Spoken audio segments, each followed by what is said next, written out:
Well, we just continue to innovate, and it always starts with the athlete, right? And you always start with the question of what can help me be a better basketball player, right? So you start from that technological standpoint, and then you work from there.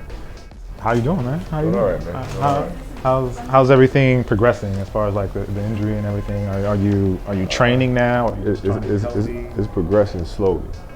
It's really tests my patience. You know what I'm saying? There's never so much you can do. So I find myself relegated to riding the bike. You know what I mean? After the first few weeks, it's like, it's cool, you're getting a good workout, and then third, fourth, I need to do something else, man. You want to play? Yeah, I want to play, I want to run, I want to do something different, but you gotta do what you gotta do. Let's talk a bit about the Preludes. So the Preludes were like a lot about your career, like defining moments, like some of the defining moments throughout your career. Are there any expectations for more that are coming a little down the line that highlight on some of your other moments? Not necessarily, we've always been a little reluctant to do kind of a retro series. The reason why it made sense for this is because of the story that we're trying to tell, right? Everything leading up to the Masterpiece shoe. Right. So to tell the story, it's important to kind of go back in history and document some of those moments, just because it leads into the story. But we've always been a little reluctant to do retro. We're always kind of like, looking forward and innovating. So talk to me about the Prelude Pack. How involved, what personal contributions did you have, like with the Prelude Pack? Yeah, so what I try to do is I try to be responsible for the story of where we're going that year. What is the direction that we want to go? This year was the Masterpiece and the muses that are all involved in that, things that have inspired me throughout my career. And even before that, as a kid, what inspired me, what I drew inspirations from. So when I sit down one night and I say, this is the story, and here are some of the muses and things that have inspired me. Now it's your guys' turn to turn this into a collection. And, I'm not a designer. But I do a pretty good job of framing up stories. Can you talk about maybe like your 3 favorites and why those were your favorites? It's tough to pick a favorite, because they're all symbolic of big moments in my career. So it's really hard to pick a favorite. I think the one that really turned the most heads in the room when I told them was the Misery shoe, my 2008 shoe. And I said I want the shoe that looked like just misery. I don't want it to be happy. I want it to be absolutely sad, like a vintage sad Picasso painting, And because it was symbolic of the moment when we lost to the Celtics. Right. So I think that story was the one that kind of turned the most heads a little bit, I think. Okay. So let's talk about the Kobe 9. Nick Young wore it in the game. Yeah. Was that you? I've always been really open about other guys wearing my shoes. I mean, I've never.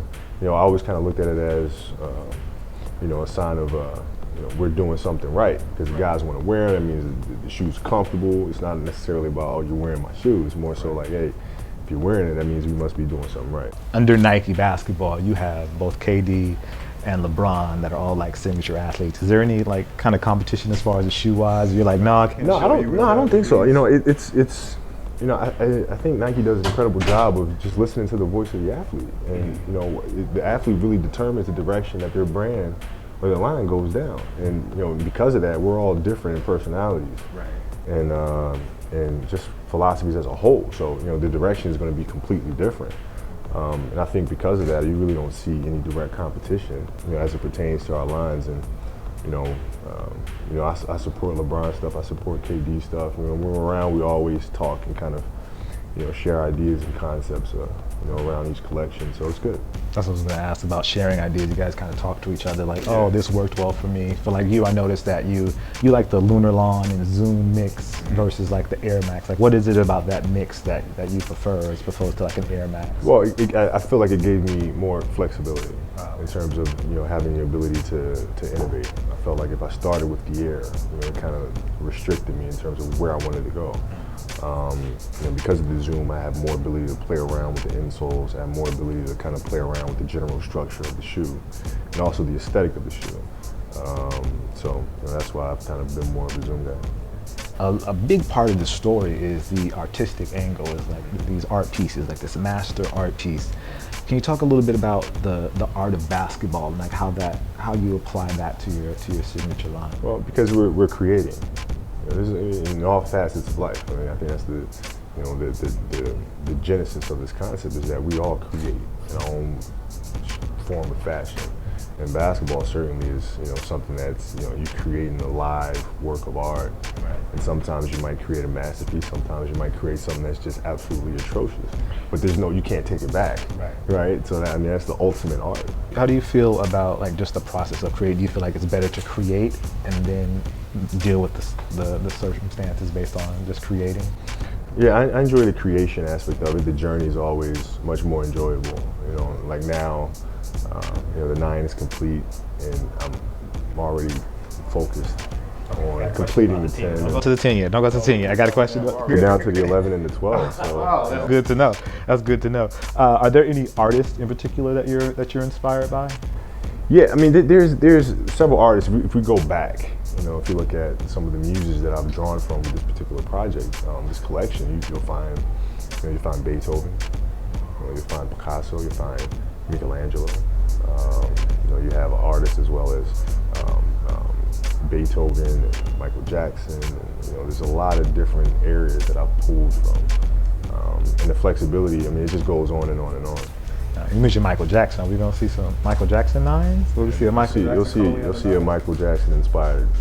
You'll see a Muse masterpiece, MJ style. The important thing is just it's kind of like an homage to all these great minds that I've pulled inspiration from. It's getting towards the end of my career, and I think it's important for the kids nowadays when they look at the way I play and kind of the attention to detail, to understand where that comes from, and to do that, the only way to do that is to kind of pay homage to the muses that I've had in my life.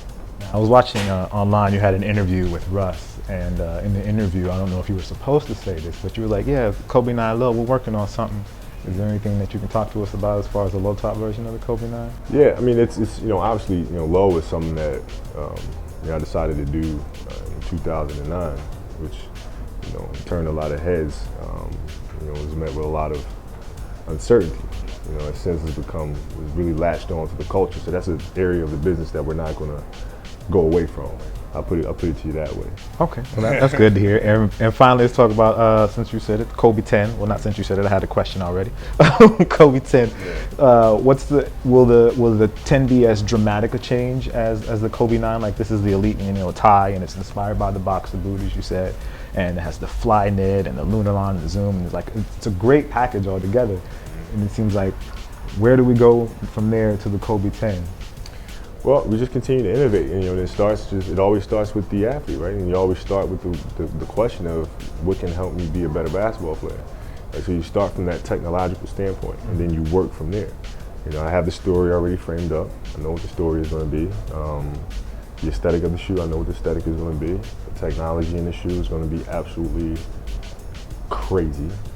But yeah, it's.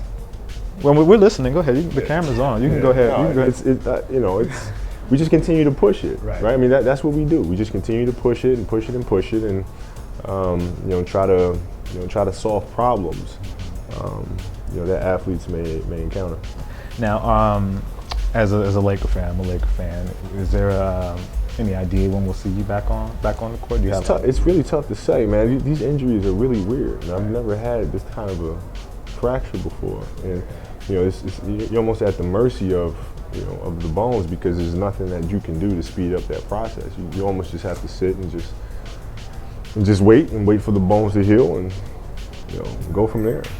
Okay, and finally, with your career and the shoes that you have with Nike, is there a particular moment or shoe that kind of stands out to you in your line so far? Is there like a moment or shoe that you really think of that that's a moment I always remember? I think the first shoe that we designed together was the most special one, because that's when I first signed with Nike and we did the 2K4.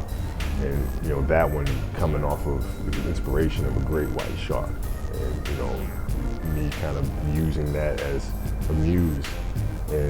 But on that project, we had Avar on the project, we had Tinker Hatfield on the project, Mark Parker was on the project. So you had all these minds in one room just jamming on ideas and concepts, and the 2K4 was just a revolutionary shoe. So I go back to the beginning. I would definitely agree. I love the 2K4. I appreciate you, man. No, thank you.